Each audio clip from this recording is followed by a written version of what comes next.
Maintenant que nous savons comment chercher avec un moteur de recherche, voyons maintenant comment trouver avec un moteur de recherche.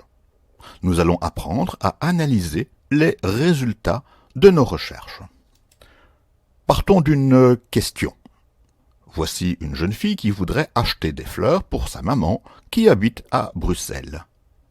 Un moteur de recherche peut-il l'aider à trouver des fleurs à Bruxelles? Oh, très certainement. Imaginons maintenant que notre jeune fille pose la question à un moteur de recherche et demande « Je veux acheter des fleurs pour ma maman à Bruxelles ». Voici les résultats renvoyés par un moteur de recherche très célèbre. Parmi ces résultats, très peu sont exploitables, peut-être le premier, mais les autres, quel est le rapport avec la question? Nous voyons qu'il y a un souci dans la façon d'aborder le moteur de recherche. Améliorons notre méthode. Plutôt que de poser une question en langue naturelle, question que le moteur de recherche ne peut pas comprendre, suggérons maintenant d'isoler de la question les mots les plus importants. Voyons voir ce qu'il pourrait en être si l'on pose au moteur de recherche la question de trouver toutes les pages où figurent fleurs, Bruxelles, maman, qui sont les 3 mots les plus importants de la question. La recherche nous ramène un grand nombre de résultats à nouveau, mais parmi eux, très peu de résultats pertinents. Pourquoi? Parce que notre requête contient 3 mots, dont un mot qui n'est vraiment pas important pour la recherche à effectuer. Le mot « maman » ici est venu perturber la recherche. Le moteur de recherche est revenu vers nous avec toutes sortes de pages contenant à la fois fleurs, Bruxelles et maman, alors qu'en réalité, fleurs et Bruxelles suffisaient certainement. Voyons voir ce qu'il en est lorsque l'on ne demande que les 2 mots-clés fleurs et Bruxelles. Bien, il est clair que la recherche donne de bien meilleurs résultats. Analysons maintenant cette page de résultats. Les moteurs de recherche vont commencer par nous envoyer des annonces publicitaires. Ces annonces sont d'habitude clairement délimitées. Sur le moteur de recherche qui a été utilisé ici, on voit que les annonces publicitaires figurent dans un cadre un peu plus appuyé que le reste de la page et le mot « annonce » figure quelque part en haut de ces cadres. Pourquoi ces sites figurent-ils en tête de la recherche? Eh bien, simplement parce que les commerçants correspondant à ces différents sites ont payé le moteur de recherche afin de figurer en haut des pages de recherche des internautes. En haut ou à droite pour la série d'annonces, se figurant à droite bien sûr. Dans le cas de la recherche de fleurs sur Bruxelles, ces annonces publicitaires peuvent éventuellement être utiles à notre jeune fille qui cherche des fleurs, puisqu'elle va trouver là des commerces de fleurs sur Bruxelles. Mais dans certains cas, les annonces publicitaires sont sans intérêt.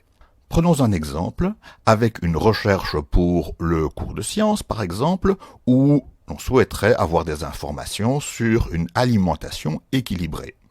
Donc, 2 mots-clés sont envoyés au moteur de recherche, alimentation, équilibrée, et celui-ci revient avec toutes sortes de résultats, parmi lesquels des annonces publicitaires de différentes firmes de l'agroalimentaire.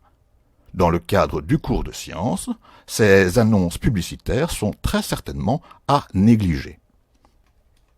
Revenons au problème de fleurs et d'analyse de la page de résultats obtenue suite à la requête « Fleurs, Bruxelles ». Malgré tout, parmi les résultats, certains ne sont pas intéressants pour nous. Cette jeune fille va-t-elle être intéressée à visiter le tapis de fleurs de la ville de Bruxelles alors qu'elle cherche des fleurs à acheter pour sa maman? Certainement pas. Donc, parmi les résultats, toujours vérifier quels sont les résultats qui vont nous intéresser et ceux que nous allons laisser de côté. Il reste toujours un travail d'analyse à effectuer. Prenons maintenant un de ces résultats et voyons comment nous pouvons l'analyser. 3 éléments sont à distinguer. Le titre de la page. Toujours lire le titre de la page tel qu'il a été défini par la personne qui a mis en place le site web. Ce titre est généralement indicateur de ce qu'il y a dans la page. Deuxième élément à consulter, c'est l'adresse du site. Dans l'adresse du site, nous allons pouvoir éventuellement voir s'il s'agit d'un site web établi par un particulier, s'il s'agit d'un site web d'une société, s'il s'agit d'un site web d'une organisation non gouvernementale. Dans ce cas-ci, le moteur de recherche nous ramène une adresse sur le site bruxelles.be, qui est très certainement un site tout à fait officiel de la ville de Bruxelles. Garantie donc d'un certain sérieux de l'information. Troisième élément à toujours bien lire dans le résultat d'une recherche, c'est le petit résumé qui figure ici sous l'adresse URL de la page. Souvent, des indications importantes peuvent déjà être trouvées dans ce résumé et nous pourrons ainsi éliminer éventuellement des sites qui ne nous intéresseront pas ou sélectionner en priorité des sites dans lesquels le résumé nous indique déjà qu'il y a des informations intéressantes. A priori, lorsqu'un moteur de recherche nous renvoie la liste des résultats obtenus suite à notre requête, il place tout en haut de la liste les meilleures pages. Mais qu'est-ce qu'une meilleure page? Pourquoi une page est-elle meilleure qu'une autre pour un moteur de recherche? Parmi les critères, le fait que les mots-clés que nous avons utilisés figurent dans le titre de la page. Ici, on a demandé Fleurs et Bruxelles, et l'on constate que le moteur de recherche a effectivement sélectionné cette page-ci parce que les 2 mots figuraient dans le titre de la page. Il les a d'ailleurs mis ici en gras pour bien nous faire remarquer que c'était un très bon résultat pour lui. Un autre critère qui fait qu'une page est située en haut de la liste des résultats, c'est lorsque les mots-clés sont cités plusieurs fois dans la page. Troisième critère possible, c'est lorsque des mots-clés figurent dans l'adresse du site. Alors, dans le cas de l'exemple qui est donné ici, le mot « fleur » ne semble pas s'y trouver, mais le mot « Bruxelles » s'y trouve. Donc voilà une des raisons pour laquelle ce résultat est venu assez haut. Finalement, d'autres critères peuvent encore être utilisés par le moteur de recherche. Le site web est-il renommé? Est-il souvent cité depuis d'autres sites? Y a-t-il beaucoup de liens vers ce site web? Dans ce cas, le moteur de recherche considérera qu'il s'agit d'un site web intéressant et il le fera monter dans la liste des résultats. Est-ce que le site web est souvent choisi dans les résultats des recherches effectuées par les internautes? S'il est souvent choisi, cela signifie que ce site web est sûrement intéressant.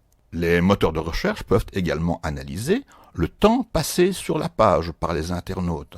Si la plupart des internautes ne font que voir la page puis la fermer, ça veut dire que le site web n'est probablement pas si intéressant. Si les internautes y restent longtemps, cela signifie que la page est intéressante. Il existe encore d'autres critères, parmi lesquels certains critères tout à fait secrets que les moteurs de recherche ne divulguent pas. Résumons tout cela. Il est absolument indispensable de formuler la requête que l'on envoie vers un moteur de recherche de la meilleure des façons possibles. Donc, pensez à choisir ces mots-clés avec soin. Lorsque la réponse du moteur de recherche nous parvient, bien distinguer les annonces commerciales qui ne nous intéresseront éventuellement pas.